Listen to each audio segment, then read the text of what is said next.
दोस्तों आज bank Nifty के ऊपर जो पोजीशन हम बनाए थे 49,300 कॉल के ऊपर ये पोजीशन लेके काम कर रहे थे। तो देखो मैंने इस पे एंट्री लेने के बाद जब वीडियो बनाने के लिए आ रहा था उससे पहले ही ये टारगेट आ गया। तो इस पे बेसिकली 100 पॉइंट के आसपास मैंने टारगेट सेट करके जा रहा था। तो एक साइड हम कॉल साइड पे रूल के हिसाब से एंट्री लिए थे और इस पे देखो टारगेट ऑलरेडी आ गया है।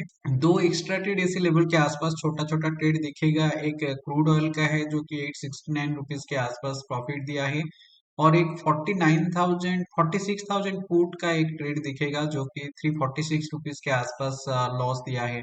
तो ये दोनों का रिजल्ट अगर हम एक्सक्लूड कर देंगे तो देखो नेट नेट तो आपको यहाँ पे 6,462 के आसपास प्रॉफिट दिखेगा।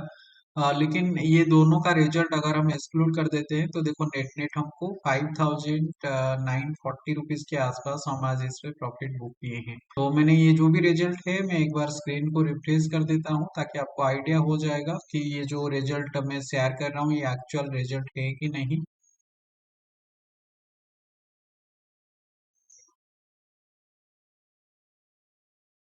देखो स्क्रीन यहाँ पे रिफ्रेश करने के बाद आपको सेम रिजल्ट इसी लेवल के आसपास दिखेगा। अगर आप ये सेफ एंड सिंपल स्ट्रैटेजी खुद सीख के काम करना चाहते हो मैंने ये व्हाट्सएप नंबर आपके साथ शेयर कर देता हूँ, आप मुझे व्हाट्सएप के थ्रू कांटेक्ट कर सकते हो।